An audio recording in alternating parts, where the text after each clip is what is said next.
A Silvia Menezes, a senhora está com a palavra. Seja bem-vinda e espero que com sua palestra, com suas colocações, nós tenhamos um pouco mais de luz nesse debate. Obrigado.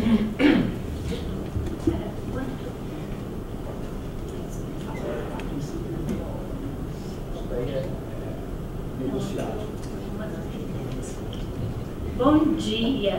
Bom dia. Olha, é uma alegria muito grande estar aqui com vocês. Eu acho que eu nunca falei diante de tanta autoridade. Estou me sentindo assim meio constrangida. É a primeira vez que o Ronaldo vai me ouvir. Verdade, olha, nós falamos muito pelo Brasil afora. Há 30 anos eu sou voluntária do Amor Exigente, mas verdadeiramente a gente fala só com o nosso povo mesmo. Eu fico assim mais à vontade, tá bom? E daí se eu ficar em pé, elas me enxergam melhor, não precisa ficar assim, né? Olha, por que eu estou aqui? Especialmente por causa de um homem, um jesuíta texano, que chegou no Brasil em 1964. Ele foi mandado pelas autoridades jesuíticas lá dos Estados Unidos para trabalhar com as pessoas mais excluídas da nossa sociedade. Ele pensou que as mais excluídas eram mulheres prostituídas. Ele podia escolher entre três cidades do interior de São Paulo, escolheu ficar em Campinas e foi trabalhar com mulheres prostituídas. Chegou lá, fundou uma creche para os filhos dessas mulheres e percebeu que os mais excluídos eram drogados e bêbados. Eram assim tratados como vagabundos e loucos e não tinham possibilidade de se recuperar. Padre Haroldo começou lá e eu o conheci em 1979. Ele definiu que ia trabalhar com dependentes químicos em 78 e fundou uma das primeiras comunidades terapêuticas no Brasil. Começou o trabalho dele. Em 79 eu o conheci. Me encantei com a obra daquele padre. E nunca mais saí, fiquei como voluntária, ajudando especialmente com recursos, fazendo festa, promoção. Ele não ganhava dinheiro de lado nenhum e nós então fazíamos promoção para manter a fazenda do Senhor Jesus. Padre Haroldo, em 78, começou o trabalho com dependente químico. Em 83, ele foi para os Estados Unidos com a equipe dele para entender melhor as comunidades terapêuticas e conheceu um programa chamado Tough Love. Um programa que ele se encantou. Era tudo o que precisava a família brasileira para ajudar seus filhos. Trouxe para o Brasil. Traduziu o livro, nome Amor Exigente. Essa literatura está ali fora. E tem o nosso informativo. E vocês podem usá-las ali fora. Os senhores promotores que forem trabalhar, fiquem à vontade. Não é, Fernando? Doutor Fernando, desculpa. Bom, então, Padre Haroldo trouxe o movimento e começou em janeiro de 84. Só que a coisa não funcionava muito bem. Daí, eu já trabalhava com ele.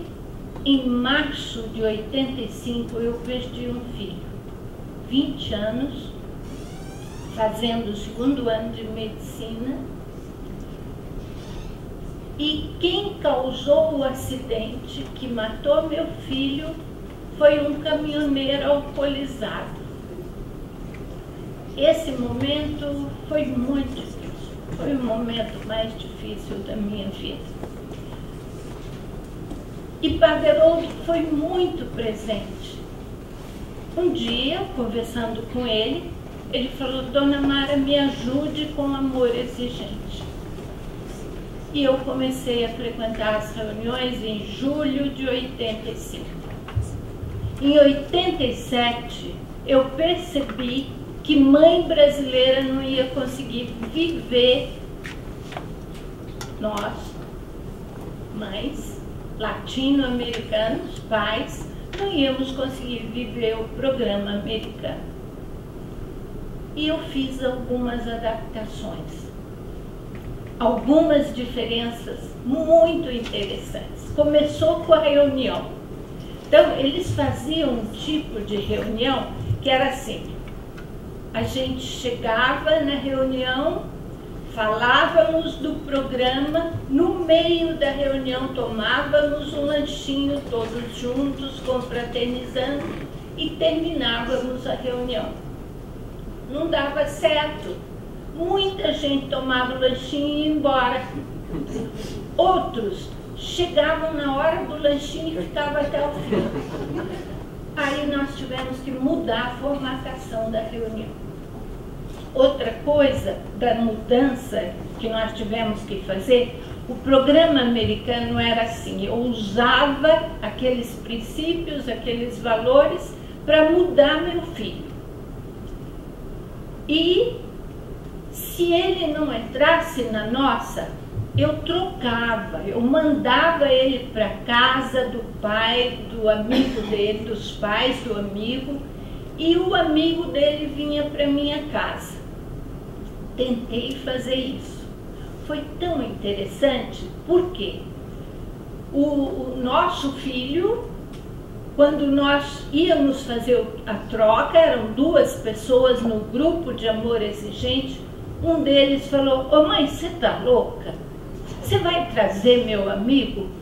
Ele vai dormir com a minha irmã e vai te roubar. Eles eram muito amigos lá fora, mas não tinha essa história de trocar filho.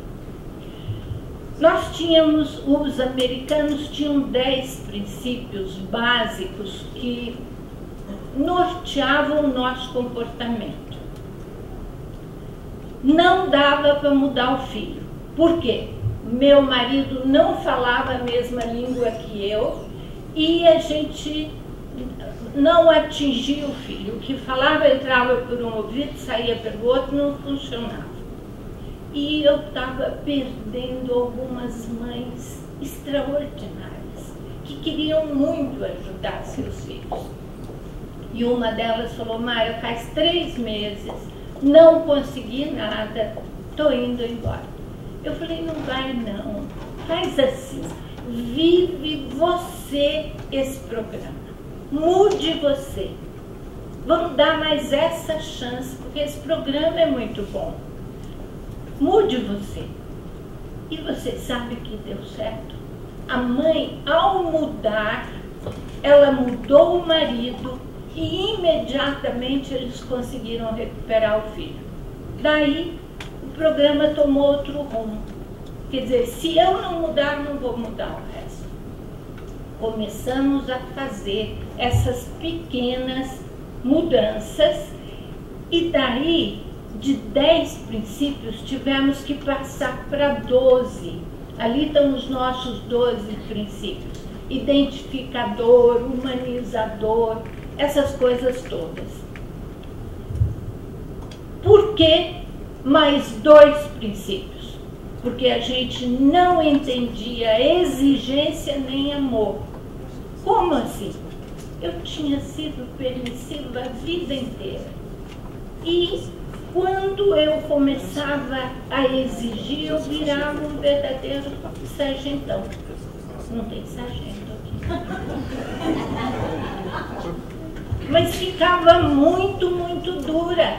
E daí nós tivemos que mostrar que a minha exigência tinha um objetivo claro.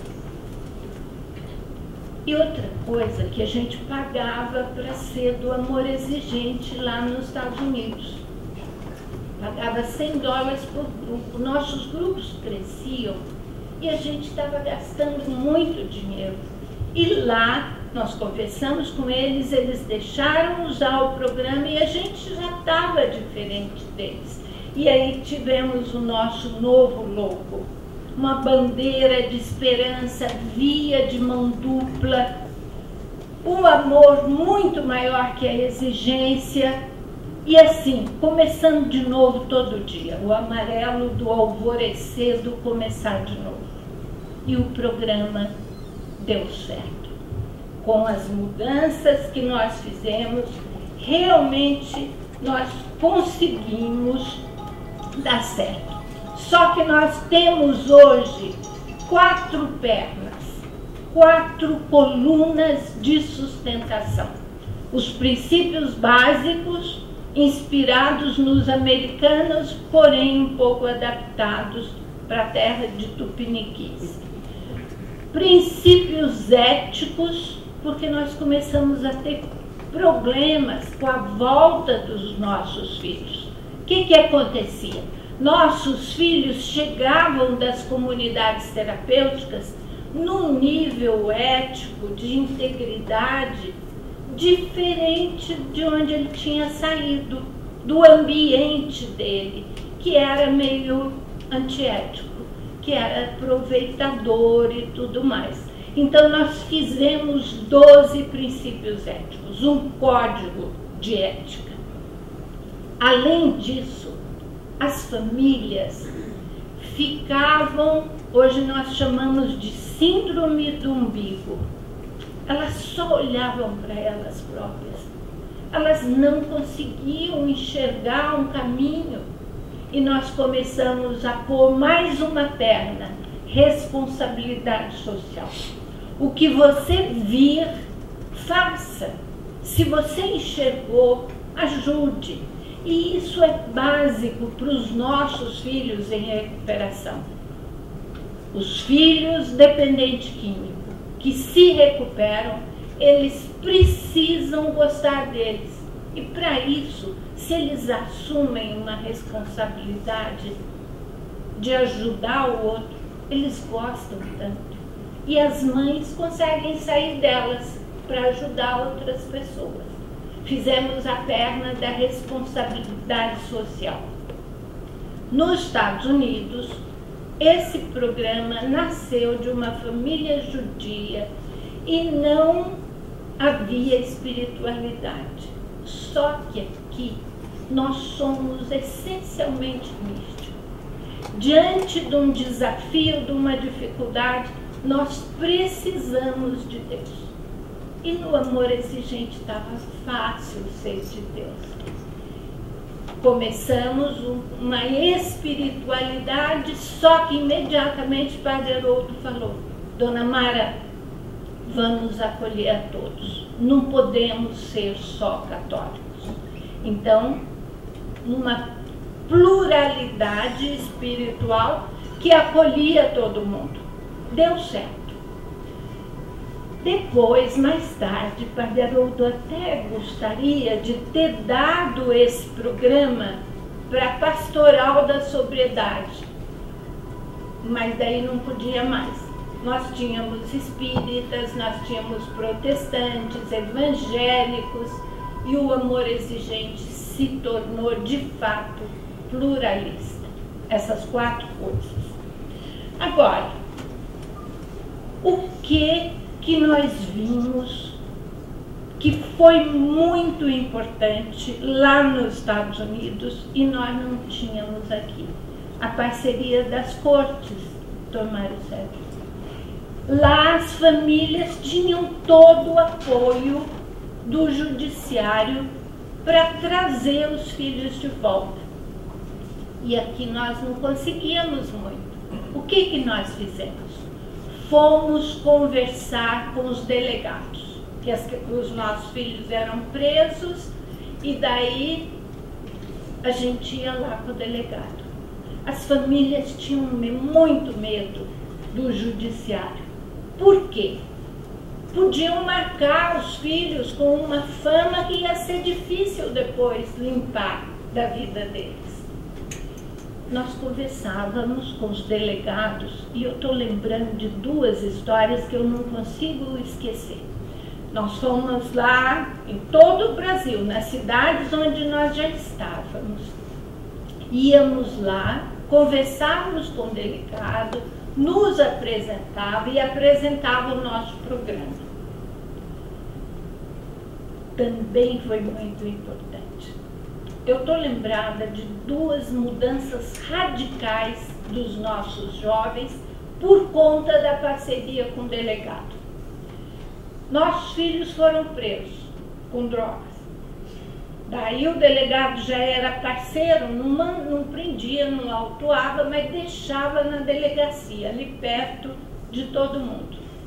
E nesse dia, os pais não iam lá para acudir as crianças, não. Era alguém do grupo que ia lá conversar com ele e falar para ele, a gente não pagava para soltar, nada disso. Deixava o menino lá, um pouco. E um certo dia, um deles foi preso e o delegado pôs esse menino numa cela lá na delegacia, perto dele, dos soldados lá, perto de um estuprador de cueca. O homem ficou lá com esse estuprador na cela, isso nos anos 80. Talvez seja proibido agora, né, senhores promotores? Mas na época foi assim, no interior de São Paulo. Pois você sabe que o menino ficou 2 dias naquela cela, supervisionado, e daí um casal do AE foi lá, falou, olha, seus pais estão muito desapontados, muito tristes, e você a partir de agora vai sofrer as consequências da sua escolha. Nós amamos muito você, mas não aceitamos você usando drogas. Sabe que ele nunca mais usou, gente? Outra história também de delegado. O menino foi preso, ficou na delegacia, outro casal foi lá, tirou o menino e imediatamente no final de semana tinha um retiro católico. Esse garoto foi ao retiro, se converteu, também parou de usar drogas. Promotores, vocês não fazem ideia da importância de vocês na vida de uma família que precisa de apoio. 2 histórias de promotores que eu também nunca mais vou esquecer. Nós estávamos com um usuário de maconha que estava tendo surtos um atrás do outro, nós não sabíamos o que fazer. Ronaldo, sabe que na época ninguém sabia nada de dependência química? Começo dos anos 80, 90, e os profissionais achavam que amar com exigência era um absurdo. Tinha que ser bonzinho, o problema era da família.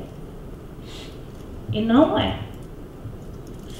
Olha, há 30 anos eu estou nesse movimento. Permaneço, velhinha assim. Por quê?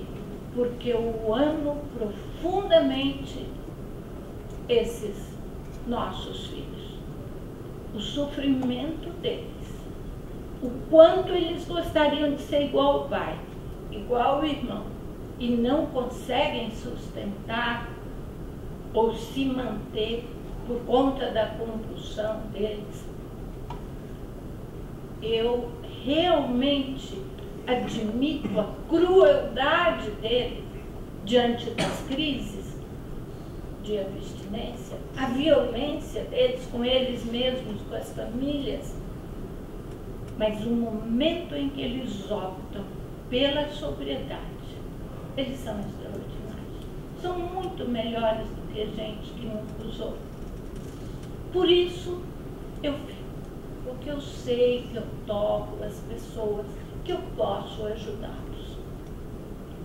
Mas os promotores lá atrás intimidavam nossos filhos. Estavam criando problema, eles mandavam aquela cartinha com o como é que chama isso? Com o brasão lá da promotoria, com a marca, e falava para eles: olha, nós sabemos que você está usando, você está alimentando o tráfico, e se você traficar, nós estamos de olho em você.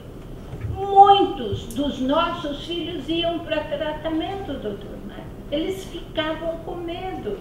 Eles eram muito valentes, mas na hora que a coisa apertava, que o promotor falava com eles, era tudo sem marcar lá nos livros. Eu tinha meus amigos promotores, cada um de nós tinha.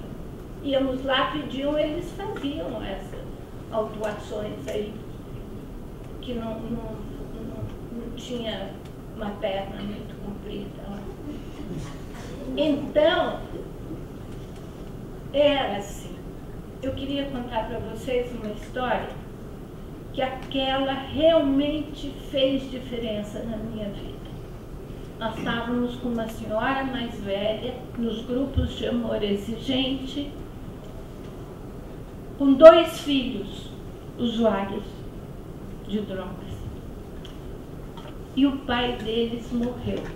Essa senhora ficou viúva, e aí os meninos queriam que ela vendesse a casa para eles terem o dinheiro, mas ela só tinha aquela casa. Ela não podia largar aquelas coisas.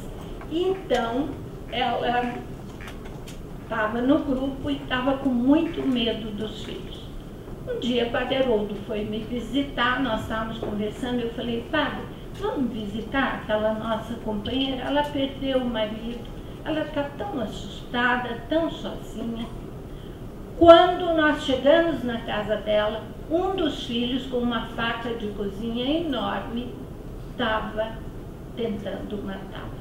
Padre Haroldo e eu chegamos, ninguém atendia a porta, eu fui entrando, uma casa em Campinas, lá na suíte antiga. Entramos, Padre Haroldo pegou os meninos, saiu, os rapazes, e eu fiquei com essa mulher, e um promotor chamou-os e disse: qualquer coisa que aconteça com a sua mãe, vocês serão responsabilizados. Eles saíram de Campinas. Ficaram tão assustados que foram embora. Eu não sei se eles pararam ou não, porque depois ela também parou de ir, mas nós tínhamos todo o apoio do judiciário, das pessoas que trabalhavam com tudo isso. Agora, eu fiz uma lista aqui para eu não esquecer. E agora, com a descriminalização, com a queda do artigo 28, tudo pode, eles vão poder tudo. Praticamente, nós não temos prevenção no Brasil. Quem faz prevenção? Amor Exigente trabalha com as pessoas mais carentes do Brasil. Esse programa não custa nada, é o que eles têm, é onde eles podem ir. É fácil, é ali na igreja, é ali no centro de saúde, onde dá, nós estamos nos reunindo. Mas o que vai ser de criança, adolescente, jovem, que pode plantar, que pode levar o que eles plantam, um pouquinho para cá, um pouquinho para ali, podem experimentar, está muito mais à mão, muito mais fácil. Podem usar. Se eles gostarem, vão ficar dependentes. E aí, se tornam dependentes, quem nos ajuda? Eles vão parar de estudar. Primeira coisa, vai mal na escola, não lembra mais, sujo, largado, para de estudar. Não permanece em nenhum trabalho. Nada, para de trabalhar. Se a família está no amor exigente, fica muito firme com eles, eles acabam casando. Para libertar um pouco, para ficar livre e para ter um lugar para usar sossegado. Tem filho que não dá conta de criar. Daí tem as crianças. Não consegue cuidar. Muitas vezes são violentos e são ladrões. Eu acho que eu estou falando até coisas que vocês já sabem, mas estão gravando e eu queria que eles soubessem que a família brasileira está assustada diante disso. Se agora está difícil achar ajuda, como é que vai ser quando tudo ficar livre? Tudo ficar liberado? Será que nós estamos prontos para enfrentar essas crises todas que virão? Será que o Brasil está pronto para isso?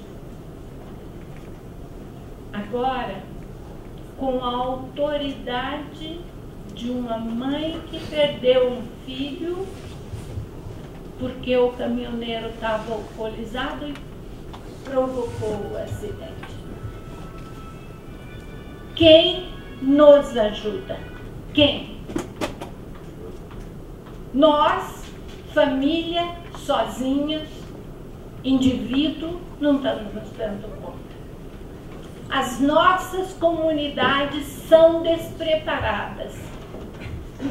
Não conseguem nos ajudar. São mal informadas, não têm recursos. A comunidade onde a gente vive precisava ser mais bem preparada para poder enfrentar a liberação de qualquer coisa, a facilitação do uso de drogas. As prefeituras, o que elas farão por nós? Onde nós vamos pedir ajuda?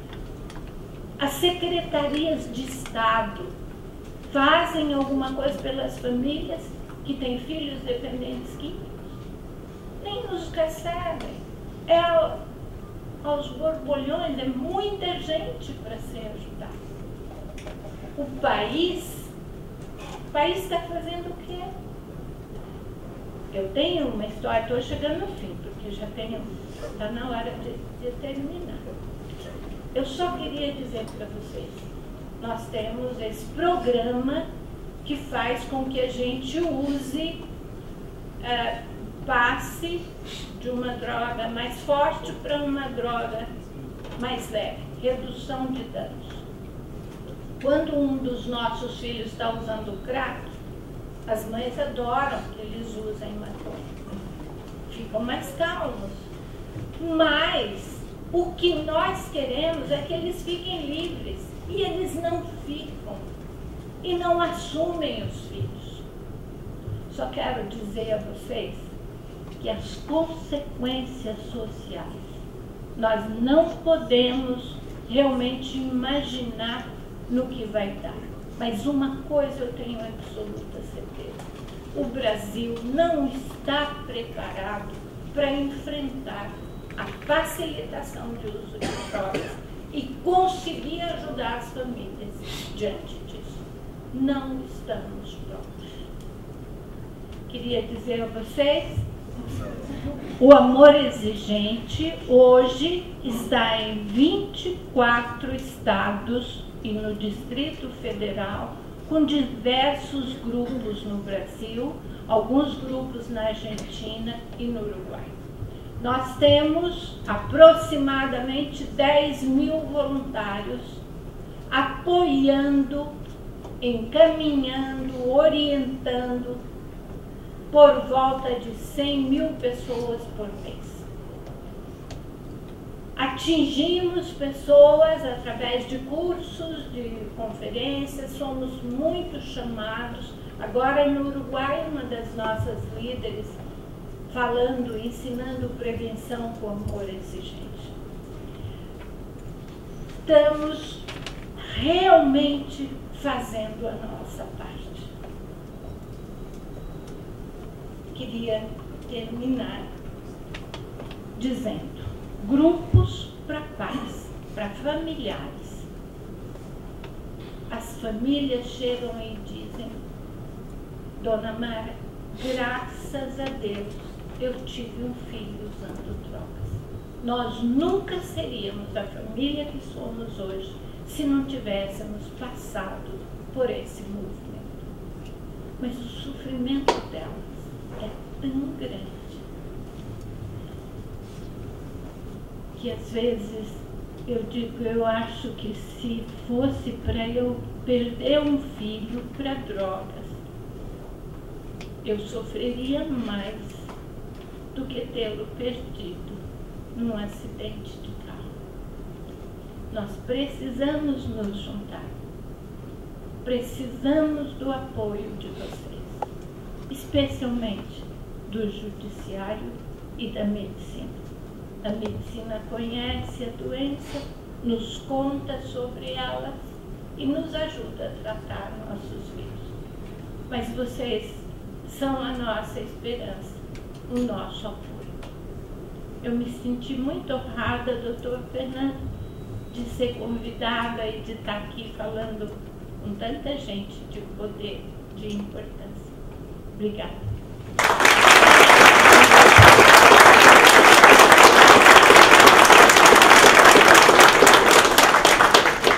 Se alguém tiver alguma questão para fazer, eu vou abrir agora a palavra. Só antes eu queria fazer só um comentário a respeito, né? Vejo que a senhora está emocionada. Eu estou.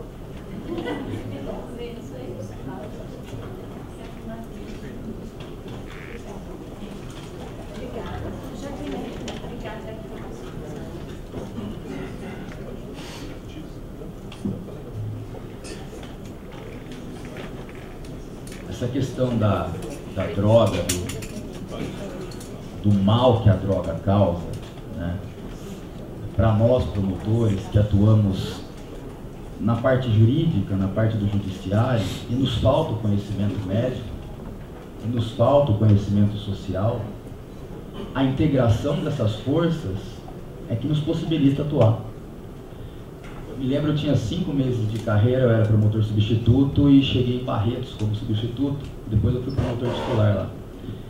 E uma mãe entrou na promotoria, ela já ia com constância na promotoria e ela me questionou: doutor, eu sou mãe de uma determinada pessoa, eu sou conhecida aqui na cidade, porque eu faço um trabalho de luta contra as drogas, porque eu perdi um filho num acidente de trânsito, ele tinha 15 anos. E a pessoa saía da festa do peão de Barretos, drogada, e causou a morte do meu filho. Aquilo, de uma certa forma, me marcou, assim como deve marcar outros tantos promotores que atuam ou atuaram neste enfrentamento. E logo depois eu fui promotor em Monte Alto, titular de Monte Alto. E lá era promotor da infância. E era recorrente, todos os promotores da infância que sabem que os atos infracionais estão, de certa forma, praticamente ligados ao uso da droga. Ou é o uso da droga em si, pelo artigo 28, ou é a partir da droga que vem o furto, que vem o roubo, que vem crimes mais violentos. E lá eu tive uma proximidade muito grande com Amor Exigente. Em Barretos também tem. E lá em Monte Alto, por conta dessa cooperação de instituições, foi possível que todo aquele ato infracional de adolescente que envolvesse droga direta ou indiretamente, a força que o Ministério Público tinha na parte jurídica era de encaminhar o adolescente para o Amor Exigente, para as palestras semanais, mas não só os adolescentes, os pais. Porque não adianta nada tratar o adolescente se os pais não se comprometerem com isso. Nenhum princípio ético vai ser colocado em prática se dentro da casa também não modificar a forma de vivência. E nós tivemos grandes resultados nessa relação. Por que estou dizendo isso?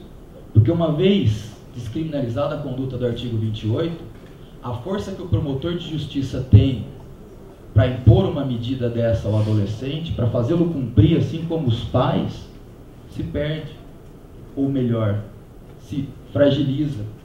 E essa cooperação das instituições acaba se perdendo. Hoje, nem toda prefeitura tem um CRAS-AD. Hoje, a maioria das prefeituras entrega o tratamento do adolescente, do adulto, drogadiço, às comunidades que fazem esse tipo de trabalho, o Amor Exigente, a Fazenda Esperança e outras tantas que estão aí diariamente. Mas sabe, sem interferir, mas um dos problemas que nós estamos vivendo hoje é a luta dos idosos em relação a drogas. Você tem notado isso, Ronaldo, na sua clientela? Os idosos, o que nós estamos assistindo? Eles estão se drogando, usando álcool ou medicamentos controlados, mas medicamento para dormir, isso e aquilo. Além disso, eles são pais, avós, o que é muito sério. Eles estão criando os filhos dos dependentes que não estão dando conta, ou eles estão criando, educando netos para os filhos trabalharem. E estão muito despreparados. Então nós estamos com um subgrupo de Sempre é Tempo, começando com muita força para ajudar a voz também. Então nós temos Amor Exigentinho para os filhos e para os irmãos dos dependentes. Temos o Sempre é Tempo agora para os avós, para as pessoas mais velhas. Estamos começando o Sobriedade para reinserção social, para prevenção à recaída. Estamos ampliando os nossos subgrupos. Tem dado muito certo. Passar a palavra para o Dr. Paulo. Eu até agradeço a presença, Dr. Paulo, que é conselheiro do nosso Conselho Superior do Ministério Público, que nos prestigia. Agradeço a presença e a palavra está para o senhor. Em primeiro lugar, parabéns. Em seu nome, cumprimentar todos os colegas que organizaram esse evento. Cumprimentar também a dona Mara pela forma amorosa que a senhora vem aqui exigir que as cortes desse país, vamos colocar Judiciário e Ministério Público, avancem naquilo que nós não sabemos ainda direito trabalhar em rede. Eu tive a oportunidade de conhecer o Dr. Laranjeira quando exerci assistência social de São Paulo, fui secretário da assistência social há 1 ano e meio, e notei cada vez mais a dificuldade da gente trabalhar em rede. Vou dar um exemplo para a senhora. Aqui está se discutindo muito a questão das audiências de custódia, onde mudou uma sistemática que os juízes já apreciam aí os casos imediatamente, soltando ou não os envolvidos em prática de crimes, mas não há nenhum encaminhamento. Eu sugeri e apresentei um projeto para o presidente do Tribunal de Justiça e para o corregedor e para a cúpula do Ministério Público de se instalar um CREAS nesse prédio, né? E fiz chegar isso à secretária da Assistência Social, a doutora Luciana Temer, que mandou o seguinte recado: Paulo, arrumem um espaço que nós instalamos o CREAS aqui, que isso é um golaço. Não existe no Brasil um exemplo da instalação do equipamento desse, que é um centro de referência especial em assistência social, que colabora de maneira mais eficaz nesse encaminhamento. Então, a minha fala, apenas para reduzir, é de fazer um apelo. No Conselho Superior isso foi aprovado. No Ministério Público nós tivemos também a seguinte informação: não tem sala, é difícil encontrar espaço. Isso aqui é uma cidade. A gente brinca que o Fórum da Barra Funda precisa ter um prefeito para organizar, são milhares de pessoas que transitam aqui por dia. Encontrem um espaço, que a Secretaria da Assistência Social instale esse CREAS em semanas. Segundo, se houver necessidade, até sugeriria, se me perdoem, que convidasse a doutora Luciana Temer para explicar a importância desse equipamento aqui na Barra Funda, porque isso ajudaria em muito o encaminhamento de todas as ações que envolvessem não só os réus envolvidos nessas questões, mas suas famílias, os nossos servidores, né, numa ação preventiva. Então fica aqui meus elogios, meus cumprimentos a todos vocês e principalmente a senhora por esse amoroso trabalho de exigência cidadã. Obrigado.